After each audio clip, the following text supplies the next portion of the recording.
ಎಲ್ಲರಿಗೂ ನಮಸ್ಕಾರ. ನಾನು ಸಚಿನ್.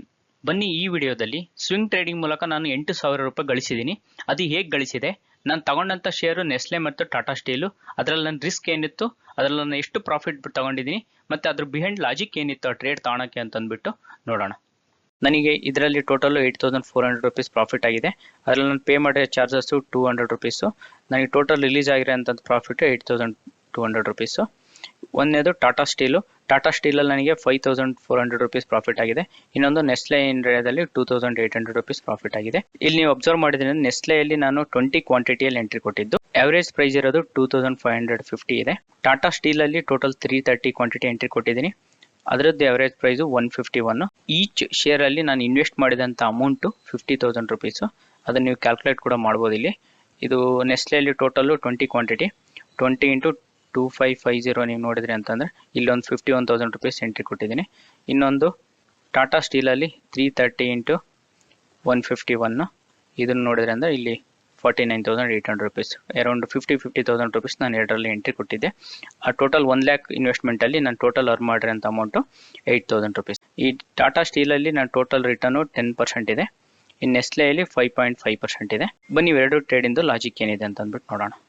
ಟಾಟಾ ಸ್ಟೀಲಲ್ಲಿ ನಾನು ಎಂಟ್ರಿ ಕೊಡೋದು ರೀಸನ್ ಏನಿತ್ತು ಅಂತಂದರೆ, ಆನ್ 12th ಸೆಪ್ಟೆಂಬರಿಗೆ ಏನು ಮಾಡಿದೆ ಅಂತಂದರೆ ಮಾರ್ಕೆಟ್ ಒಂದು ಹ್ಯಾಮರ್ ಕ್ಯಾಂಡಲ್ ಮಾಡ್ತಾ ಆ ಲೆವೆಲಿಗೆ. ಅದು ನಂದು ಎಂಟ್ರಿ ಪಾಯಿಂಟ್ ಕೂಡ ಆಗಿತ್ತು. ಆ ಹ್ಯಾಮರ್ ಕ್ಯಾಂಡಲ್ಲಿ ನಾನು ಎಂಟ್ರಿ ಕೊಟ್ಟಿದ್ದೆ. ಅದು 151, 152 ಲೆವೆಲಿಗೆ ನಾನು ಎಂಟ್ರಿ ಕೊಟ್ಟಿದ್ದು.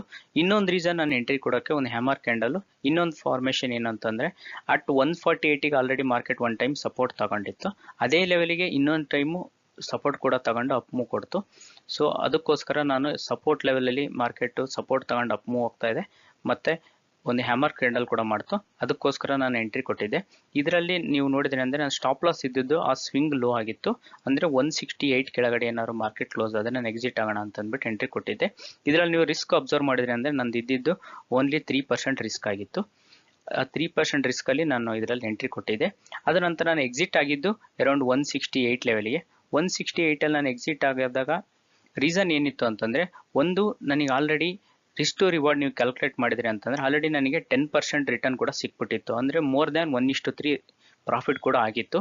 ಇನ್ನೊಂದು ರೀಸನ್ ಏನಂದರೆ 168 ಲೆವೆಲಿಗೆ ಒಂದು ರೆಸಿಸ್ಟೆನ್ಸ್ ಲೈನ್ ಇದೆ. ಪ್ರೀವಿಯಸ್ಲಿ ಮಾರ್ಕೆಟ್ ಅಲ್ಲಿಂದನೇ ಫಾಲ್ ಆಗಿತ್ತು.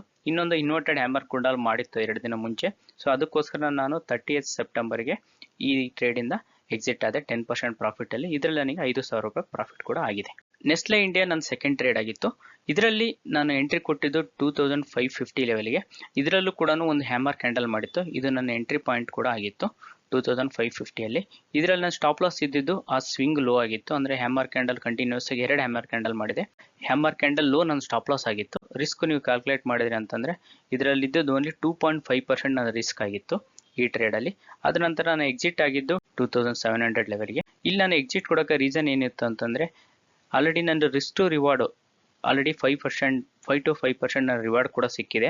ಅಂದರೆ ಆಲ್ರೆಡಿ 1:2 ನನಗೆ ಪ್ರಾಫಿಟ್ ಕೂಡ ಆಗಿದೆ, ಮೋರ್ ದ್ಯಾನ್ 1:2. ಅದರ ನಂತರ ಇನ್ನೊಂದು 2,760 ಲೆವೆಲ್ಗೆ ಒಂದು ರೆಸಿಸ್ಟೆನ್ಸ್ ಲೈನ್ ಕೂಡ ಇತ್ತು. ಅಲ್ಲಿಂದ ಮಾರ್ಕೆಟು ರಿವರ್ಸ್ ಕೂಡ ಆಗಿತ್ತು. ಸೆಕೆಂಡ್ ಟೈಮ್ ಅದು ಆ ಲೆವೆಲ್ ಬ್ರೇಕ್ ಮಾಡೋಣ ಅಂತ ಟ್ರೈ ಮಾಡಿ ಮತ್ತೆ ಅಲ್ಲಿಂದ ರಿವರ್ಸ್ ಕೂಡ ಆಯಿತು. ಸೊ ಅದಕ್ಕೋಸ್ಕರ ನಾನು 30th ಸೆಪ್ಟೆಂಬರ್ಗೆ ಈ ಟ್ರೇಡಿಂದನೂ ಒಂದು ಎಕ್ಸಿಟ್ ಆಗಿದೆ.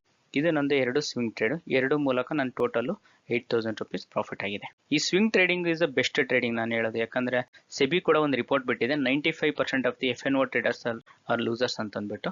ಸೊ ಅದಕ್ಕೋಸ್ಕರ ನಾನು ಹೇಳೋದೇನಂತಂದರೆ ಫಸ್ಟು ಎಲ್ಲರೂ ಬಿಗಿನರ್ಸ್ ಸ್ವಿಂಗ್ ಟ್ರೇಡಿಂಗ್ನ ಸ್ಟಾರ್ಟ್ ಮಾಡ್ಕೊಳ್ಳಿ. ಈ ರೀತಿ ಸ್ಮಾಲ್ ರಿಸ್ಕ್ ಇರೋ ಅಂತಂದ್ಬಿಟ್ಟು ಟ್ರೇಡ್ ಐಡೆಂಟಿಫೈ ಮಾಡಿಬಿಟ್ಟು ಎಂಟ್ರಿ ಕೊಡಿ. ಇದರಲ್ಲಿ 1:2, 1:3 ರಿಸ್ಕ್ ಟು ರಿವಾರ್ಡ್ ಈಜಿ ನಿಮಗೆ ಅಚೀವ್ ಆಗುತ್ತೆ. ಫಸ್ಟು ನೀವು ಕ್ಯಾಶ್ ಟ್ರೇಡಿಂಗಲ್ಲಿ ಪ್ರಾಫಿಟಬಲ್ ಆಗಲಿ. ಕ್ಯಾಶ್ ಈಸ್ ದ ಕಿಂಗ್ ಅಂತಲೂ ಕರೀತಾರೆ. ಸೊ ಇದರಲ್ಲಿ ಪ್ರಾಫಿಟಬಲ್ ಆದಮೇಲೆ ನಿಮ್ಮದು ಕ್ಯಾಪಿಟಲ್ ಗ್ರೋ ಆಗಲಿ, ಒಂದು 20 to 25 ಲ್ಯಾಕ್ ಗ್ರೋ ಆದಮೇಲೆ ಅದ್ರ ನಂತರ ನೀವು FNOಗೆ ಸ್ವಿಚ್ ಆಗಿ. ಯಾಕಂದರೆ FNOದಲ್ಲಿ ರಿಸ್ಕು ಜಾಸ್ತಿ ಇರುತ್ತೆ. ಅದರಲ್ಲಿ ನೀವು ಅಚೀವ್ ಮಾಡೋಕ್ಕೆ ನಿಮ್ಗೆ ಎಕ್ಸ್ಟ್ರಾ ಸ್ಕಿಲ್ ಕೂಡ ಬೇಕಾಗುತ್ತೆ. ಅದು ನೀವು ಸ್ಟಾರ್ಟಿಂಗೇ ಗಳಿಸೋಕ್ಕಾಗಲ್ಲ. ಓವರ್ ದಿ ಟೈಮ್ ನೀವು ಮಾರ್ಕೆಟ್ ನೋಡ್ತಾ ಇದ್ದಂಗೆ ಅಬ್ಸರ್ವ್ ಮಾಡ್ತಾ ಇದ್ದಂಗೆ ಅದನ್ನು ಕಲಿತೀರಾ. ಸೊ ಅದಕ್ಕೋಸ್ಕರ ಸ್ವಿಂಗ್ ಟ್ರೇಡಿಂಗ್ ಪ್ರಾಕ್ಟೀಸ್ ಮಾಡಿ. ಸ್ವಿಂಗ್ ಟ್ರೇಡಿಂಗ್ ನಾನು ಆಲ್ರೆಡಿ ಒಂದೆರಡು ವೀಡಿಯೋ ಕೂಡ ಮಾಡಿಬಿಟ್ಟಿದ್ದೀನಿ. ಸ್ವಿಂಗ್ ಟ್ರೇಡಿಂಗ್ ಹೇಗೆ ಮಾಡೋದು ವಿತ್ ಸ್ಟ್ರಾಟಜಿ ಕೂಡ ಬಿಟ್ಟಿದ್ದೀನಿ. ಆ ವಿಡಿಯೋ ಕೂಡ ನೋಡಿಬಿಟ್ಟು ಅದೇ ರೀತಿ ನೀವು ಸ್ವಿಂಗ್ ಟ್ರೇಡಿಂಗ್ ಸ್ಟಾರ್ಟ್ ಮಾಡಿ. ಈ ವಿಡಿಯೋಸ್ ಎಲ್ಲ ನಿಮಗೂ ಲಾಜಿಕ್ ಅರ್ಥ ಆಗ್ತಾಯಿದೆ, ಇದರಿಂದ ನಿಮಗೆ ಹೆಲ್ಪ್ ಆಗ್ತಾಯಿದೆ ಅನ್ಕೊಂತಿದ್ದೀನಿ. ಈ ವಿಡಿಯೋ ಇಷ್ಟ ಆಗಿದ್ದರೆ ನಿಮ್ಮ ಫ್ರೆಂಡ್ ಜೊತೆ ಶೇರ್ ಮಾಡಿ. ಈ ಚಾನಲ್ನ ಸಬ್ಸ್ಕ್ರೈಬ್ ಕೂಡ ಮಾಡ್ಕೊಳ್ಳಿ. ಧನ್ಯವಾದಗಳು.